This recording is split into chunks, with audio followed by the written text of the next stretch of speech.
Berjumpa lagi dengan saya, Pak Hendri Hartanto. Di sini kita akan belajar materi pewarisan sifat. Pada bagian ini kita akan belajar mengenai persilangan dihibrid. Persilangan dihibrid adalah persilangan dua individu yang memiliki dua sifat beda. Contohnya di sini adalah persilangan antara tumbuhan mangga berbuah besar rasa manis disilang dengan buah mangga berbuah kecil rasa masam. Berarti ciri khas untuk persilangan dihibrid di sini memang ada dua sifat beda. Kalau di sini contohnya sifatnya itu mangga besar rasa manis, berarti di sini punya dua sifat berbeda. Dengan genotip B besar, M besar, M besar. Kalau yang berbuah kecil rasa masam yaitu B kecil, M kecil, M kecil untuk genotipnya. Nah, ini contoh yang persilangan dihibrid.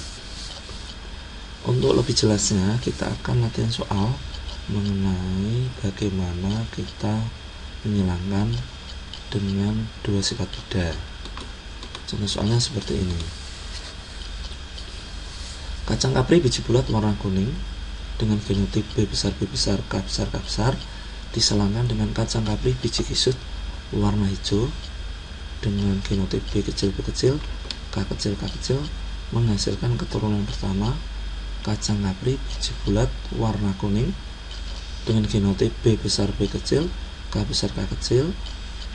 Apabila keturunan pertama disilangkan dengan sesamanya, maka perbandingan fenotipnya F2 adalah, nah di sini ada pilihannya ya, A, C, D seperti ini. Nanti silakan dipilih. Nah, kalau kita menyelesaikan soal seperti ini, kita lihat dulu pada keturunan pertamanya ya. Di sini disebutkan keturunan pertama pada F1 menghasilkan kacang kapri biji bulat warna kuning. Berarti kalau begitu biji bulat ini pada induk dominan terhadap kisut.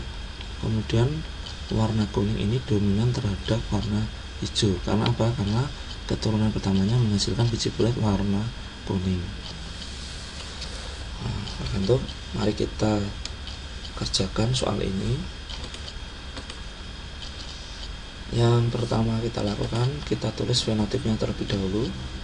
Di sini kita tulis biji bulat warna kuning disilang dengan biji kisut warna hijau. Jadi pada soal tadi kan disilangkan antara kacang kapri biji bulat warna kuning disilang dengan kacang kapri biji kisut warna hijau. Setelah itu kita tulis genotipnya. Nah, untuk genotipnya kita tinggal tulis yang ada di soal tadi.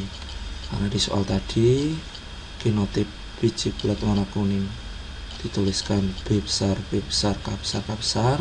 Di sini juga kita tulis seperti ini. Kemudian untuk biji kisut warna hijau, genotipnya juga seperti di soal tadi. Kita tuliskan B kecil, K kecil, K kecil. Setelah itu kita tentukan sel gametnya ya. Kita tentukan sel gametnya. Untuk menentukan gametnya, kita lihat di sini ya. Ini kan harusnya kita temukan satu persatu.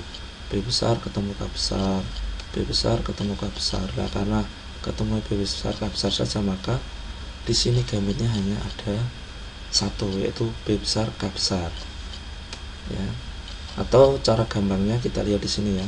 Kalau di sini ada kembar B besar, kita tulis B besar, K besar, kita tulis K besar. Demikian juga untuk yang di sini B kecil, kita tulis B kecil, K kecil, kita tulis K kecil.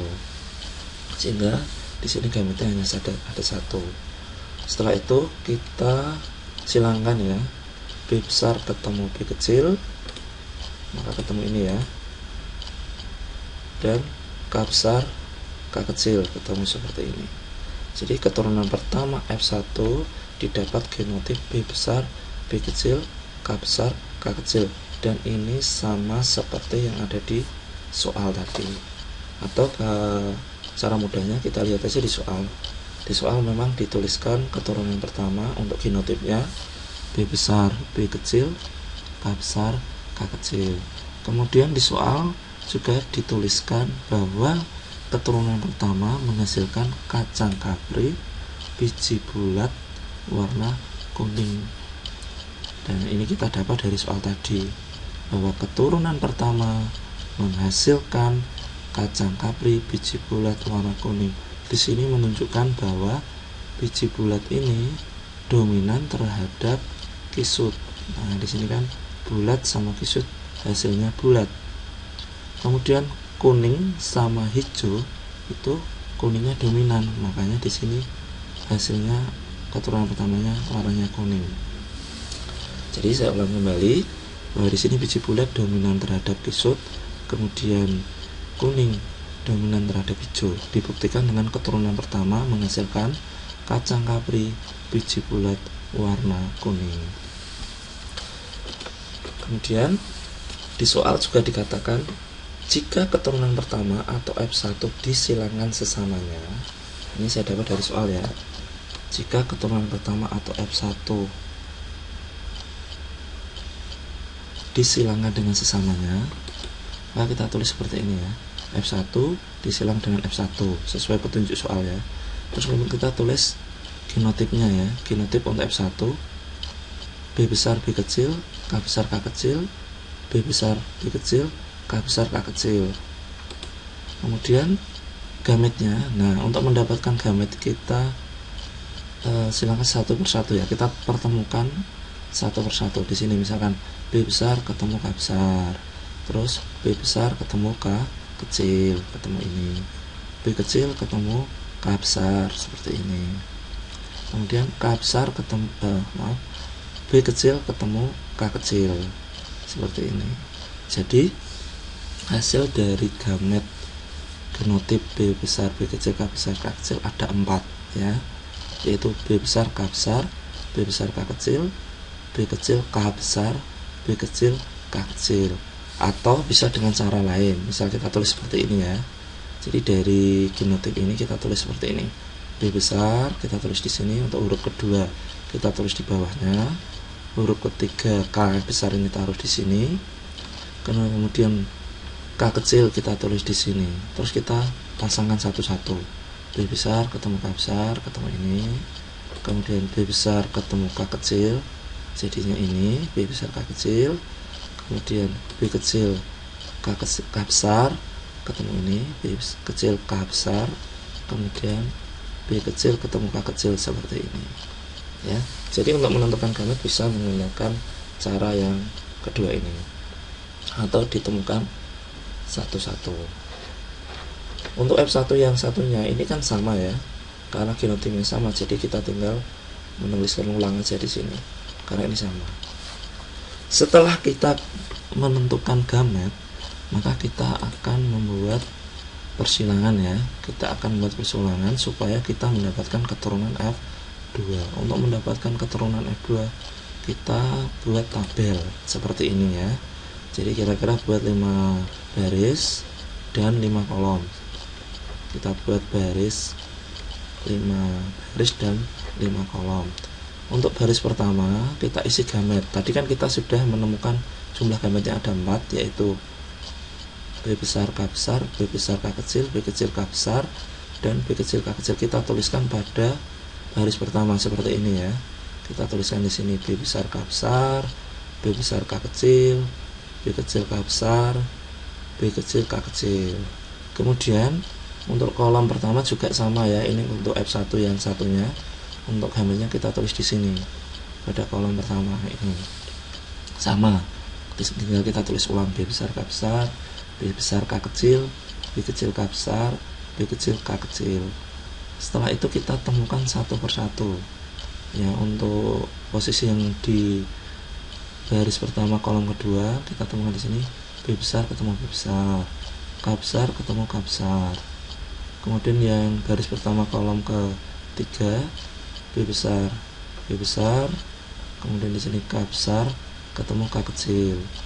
Untuk baris pertama kolom keempat kita juga temukan B besar ketemu B kecil, K besar ketemu K besar. Untuk yang di sini juga sama ya. Jadi B besar ketemu B kecil, K besar ketemu K kecil, dan seterusnya ya. Nanti untuk kita coba yang kolom ketiga, baris keempat ya, kita coba baris keempat. Di sini B kecil ketemu B besar. Nah, kita tuliskan, harusnya ditulis B kecil B besar, tapi kita tulis dulu yang depan aja yang besar biar nanti sama dengan yang lainnya. Jadi B besar ketemu B kecil dari sini, kemudian K besar ketemu K besar ini, kemudian B besar ketemu B kecil di sini, kemudian K besar ketemu K kecil, hasilnya B besar B kecil, K besar K kecil. Ini juga sama ya, B kecil ketemu B kecil, kita tulis di sini B kecil ketemu B kecil, kemudian K besar ketemu K besar, dan seterusnya. Dan kita coba yang di sini ya, di bagian baris terakhir dan kolom terakhir. Pada baris terakhir dan kolom terakhir kita temukan B kecil ketemu B kecil, K kecil ketemu K kecil, seperti ini. Nah, gitu ya. Jadi cara menyilangkan untuk mendapatkan keturunan F2, kita tinggal buat 5 baris dan 5 kolom seperti ini dengan mempertemukan satu persatu.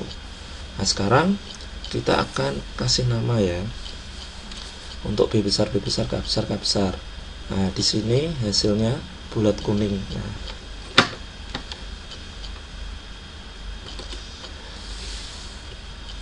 oke, di sini catatan yang harus kita perhatikan di sini adalah B ini mewakili bulat, kemudian B kecil mewakili kisut, K besar mewakili kuning, kemudian K kecil mewakili warna hijau. Nah, di sini bulat, di sini dominan terhadap kisut, kemudian kuning dominan terhadap hijau. Kenapa bisa seperti itu? Karena di soal tadi pada keturunan pertama menghasilkan biji bulat warna kuning. Berarti di sini kita bisa menyimpulkan bahwa bulat ini dominan, kemudian kuning yang dominan terhadap hijau karena menghasilkan keturunan pertama warna biji bulat warna kuning. Oke. Kemudian kita perhatikan lagi di sini. Di sini karena kenapa bisa menghasilkan bulat kuning? Karena di sini B besar adalah bulat ketemu bulat, hasilnya bulat. Kemudian kuning, karena K besar kan kuning tadi ya, kuning ketemu kuning hasilnya kuning. Untuk yang kedua ini bulat ketemu bulat hasilnya bulat, kemudian K besar kuning, untuk K kecil hijau, berarti kuning ketemu hijau hasilnya kuning karena kuningnya dominan. Kemudian yang ketiga bulat ketemu kisut. Nah, bulat ketemu kisut, bulatnya dominan terhadap kisut maka hasilnya bulat. Kuning ketemu kuning hasilnya kuning. Kemudian di sini bulat ketemu kisut hasilnya bulat karena bulatnya dominan. Kemudian kuning ketemu kisut, kuning ketemu hijau hasilnya kuning karena kuningnya dominan, dan seterusnya ya. Jadi intinya kalau bulat ketemu seperti ini ya, bulat ketemu kisut hasilnya bulat, kemudian kuning ketemu hijau hasilnya kuning karena kuningnya dominan. Nah, beda yang di sini ya. Kalau ini B kecil kan kisut ya, ini kan kisut, berarti kisut ketemu kisut ya kisut ya, karena tidak ada bulat di sini maka hasilnya kisut. Kemudian kalau ini kuning ketemu kuning tetap kuning. Kemudian untuk yang ini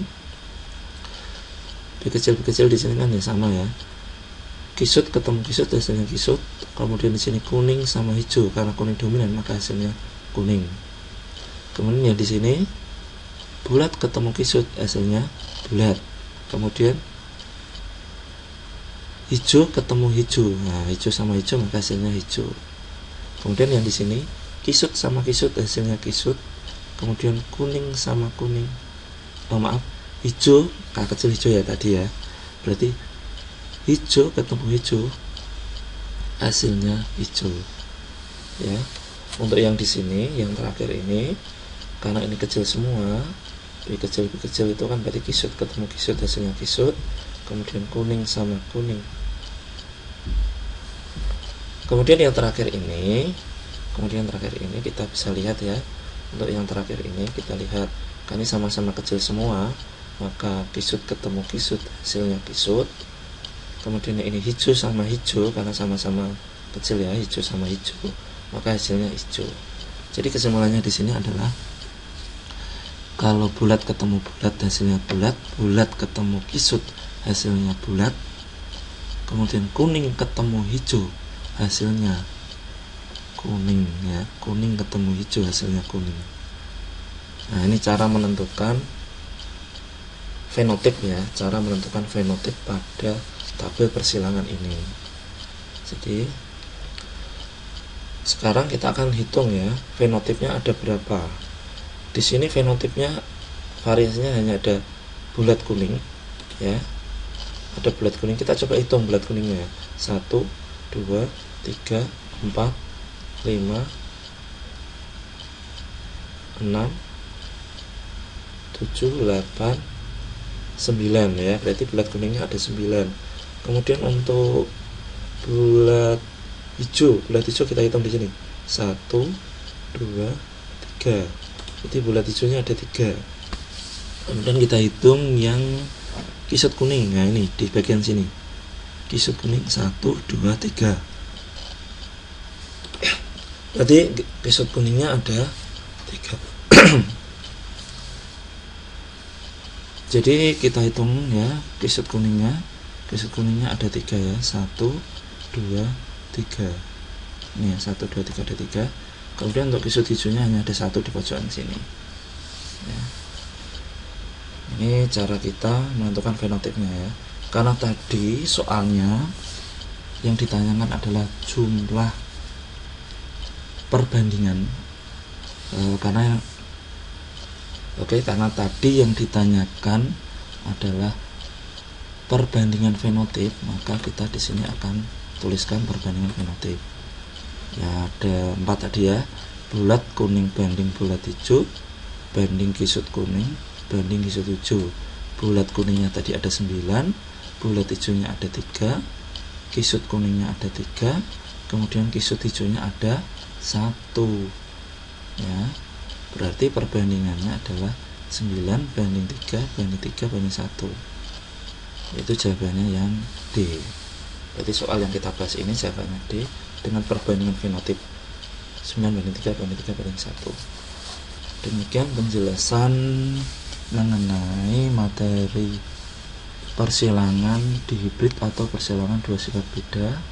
Semoga bisa menambah pemahaman mengenai materi persilangan hibrid ini. Oke, sampai bertemu di video berikutnya dan salam sehat untuk kita semua. Terima kasih.